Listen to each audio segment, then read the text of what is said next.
In 2017, Google released the Pixel 2 and sparked a real push forward in mobile photography.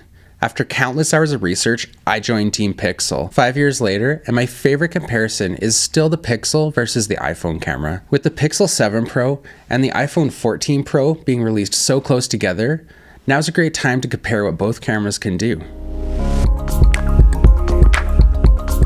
On the Pixel 7 Pro, you have a 50 megapixel main camera, a 12 megapixel ultrawide, and a 48 megapixel telephoto camera. The telephoto camera allows you to do a 5 times, a 10 times, and up to 30 times zoom. The iPhone 14 Pro features a 48 megapixel main sensor, a 12 megapixel ultrawide, and a 12 megapixel 3 times telephoto zoom. You can also do a 2 times zoom, which is done by cropping in on the main sensor. So let's start off with the camera that most people use, the main lens. What stood out to me with the main camera was how the past roles had changed. On average, the iPhone produced an image with more contrast and richer colors, but these results would occasionally flip. In this shot, both cameras did a great job at capturing the sky, the brickwork, and the building interior. The iPhone HDR can sometimes produce a glow around object edges, like the building in the top right, where the Pixel does a better job at avoiding it. When it comes to Android phones like the Pixel, zoom is something they do really well. With zoom, the Pixel comes out on top thanks to a better telephoto camera combined with Google's software magic. Both phones use the middle of their main sensor to capture 2 times photos.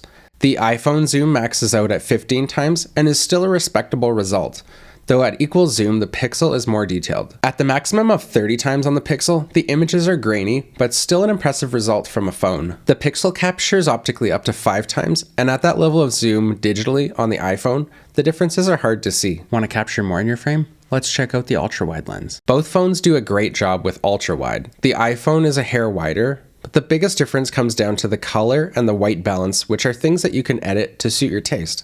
This year, both phones can take macro photos using their ultra-wide lens, but there is a key difference between them. On the iPhone 14 Pro, you can get a lot closer to your subject.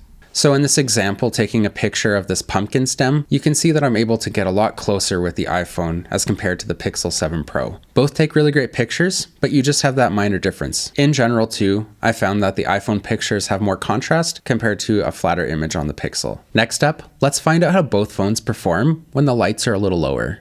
In low light, both phones have their strengths and their weaknesses. By default, the iPhone needs less capture time, but you can change this on both phones to pull in more detail if you'd like. Both phones struggle in their own ways with flaring and reflections from lights, which is just something to be aware of. Low light portraits on the front or rear camera were noticeably better on the Pixel 7 Pro, with the iPhone 14 Pro making me look like a cardboard cutout using either camera. Even in nearly pitch black conditions, the Pixel gave me a more usable and natural looking result. Something I've always wanted to try is astrophotography. So I took a drive outside of the city and set myself up in a dark area, and here are the results. The Pixel needs just over 4 minutes to take this picture, which has a lot of detail. The iPhone can only expose for 30 seconds, but has usable results for smaller sized social media posts, but at full resolution is quite blotchy and noisy. Portrait photography has been pretty interesting on phones for a while.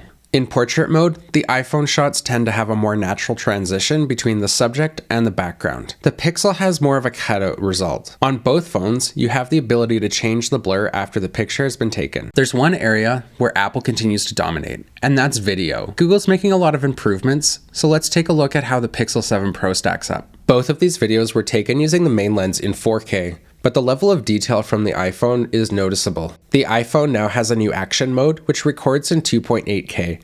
Here are the results between the phones using a comparable stabilization setting on the Google Pixel. In low light, the Pixel image gets pretty noisy and has less detail, but does slightly better at capturing how these lights actually looked in person. Using the front-facing camera, the iPhone 14 Pro has an improved ability to focus between distances and is much sharper overall. So this is the audio on the iPhone 14 Pro, and then this is the audio on the Pixel 7 Pro. How does it sound? Last year, the iPhone introduced cinematic mode, which can now record in 4K on the 14 Pro. Google introduced cinematic blur on the Pixel 7 series, which records at 1080. While this isn't perfect on either phone, the iPhone does a much better job at processing the effect.